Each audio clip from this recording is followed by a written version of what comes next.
আসসালামু আলাইকুম।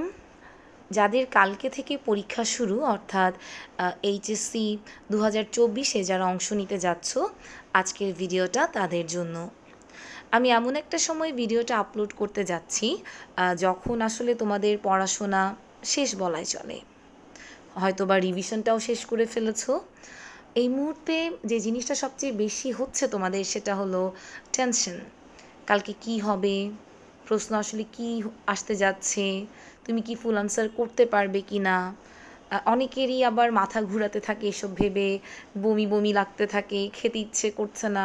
অনেকের ধারণা আজকে রাতে আমার ঘুমটাও হবে না, কীরকম হবে পরীক্ষার পরিবেশটা, আমার পাশে যে বন্ধুটি পড়তে যাচ্ছে সে কি বন্ধুত্বপূর্ণ আচরণ করবে নাকি আমার সাথে, অথবা শিক্ষক শিক্ষিকা যারা পরীক্ষার হলে আসবেন ওনাদের সাথে আসলে কীরকম আচরণ করবে, ওনাদের মনোভাবটা কেমন, ওনারা কি তোমাদেরকে সাহায্য করবে কি না সুন্দর করে পরীক্ষাটা সম্পন্ন করতে।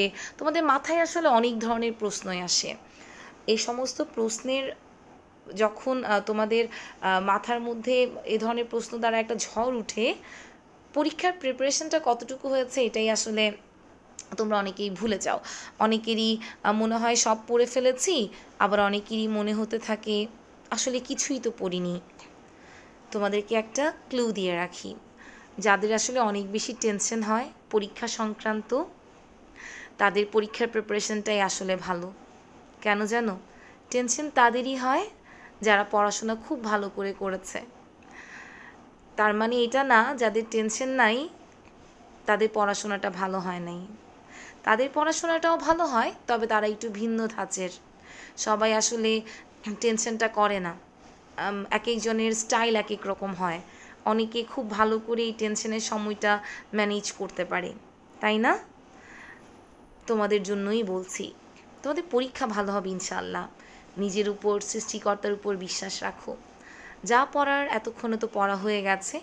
এখন পূর্ব প্রস্তুতি হিসেবে তুমি যেটা করবে, তুমি তোমার কলেজে যে ইউনিফর্ম পরে কালকে পরীক্ষা দিতে যাবে সেটা ঠিক আছে কিনা, পরিচ্ছন্ন আছে কিনা সেটা একটু চেক করে নাও। তোমার এডমিট কার্ড, রেজিস্ট্রেশন কার্ড, কলম, পেন্সিল, ইরেজার, শার্পনার, একটা রুলার, সমস্ত কিছু একটা ক্লিয়ার ফাইলে তুমি ভালো করে দেখো, চেক করে নাও নিয়েছো কি না। চেক করলে আবার রিচেক করে নাও। আর কলম যেটা তুমি ব্যবহার করবে সেটা আগে একবার ইউজ করা যদি হয় তাহলে একটু বেটার, তোমার লেখাটা অনেক স্পিডি হয়। এটা একটা জেনারেল ক্লু, বাট অনেকেরই ভিন্ন মত থাকতে পারে। যার যেরকম সুবিধা সে সেটাই করবে। পরীক্ষার হলে সঠিক সময়ের মধ্যে পৌঁছে যাওয়ার চেষ্টা করবে, কারণ পরীক্ষা শুরু হওয়ার আগে পরীক্ষার হলে পৌঁছানোটা ভীষণ গুরুত্বপূর্ণ। আসলে পরীক্ষার হলের পরিবেশের সাথেও একটু মানিয়ে নেওয়ার ব্যাপার থাকে। আগে ভাগে যাবে, ওয়াশরুমটা কোন দিকে সেটা একটু জেনে রাখবে। পরীক্ষা শুরু হওয়ার আগে যখন শিক্ষকেরা এসে বিভিন্ন নির্দেশনা প্রদান করবেন ওগুলো ভালো করে শুনবে, এবং কোনো কিছুতে যদি কনফিউজড থাকো, কোনো কনফিউশন হয় তাহলে তোমার শিক্ষককে জিজ্ঞেস করবে। ফিল আপ করার সময় অর্থাৎ তোমার যে ইনফরমেশন, নাম, তোমার roll number, registration number, board, এগুলো ফিল আপ করার সময় তোমাকে যথেষ্ট সতর্কতা অবলম্বন করতে হবে। তুমি চেষ্টা করবে এগুলো যাতে ভুল না হয়। এগুলো নির্ভুলভাবে লেখাটা কিংবা এই ইনফরমেশনটা নির্ভুলভাবে দেওয়াটাও কিন্তু পরীক্ষার একটা অংশ।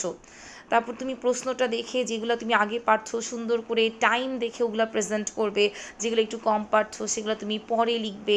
এডিশনাল স্ক্রিপ্ট বা লুজ পেপার নিলে সেটাতে সুন্দর করে রোল নাম্বার বা যাবতীয় ইনফরমেশন যেটা ফিল আপ করতে হয় সেটা ফিল আপ করেই কিন্তু তুমি তোমার পরীক্ষাটা শেষ করবে।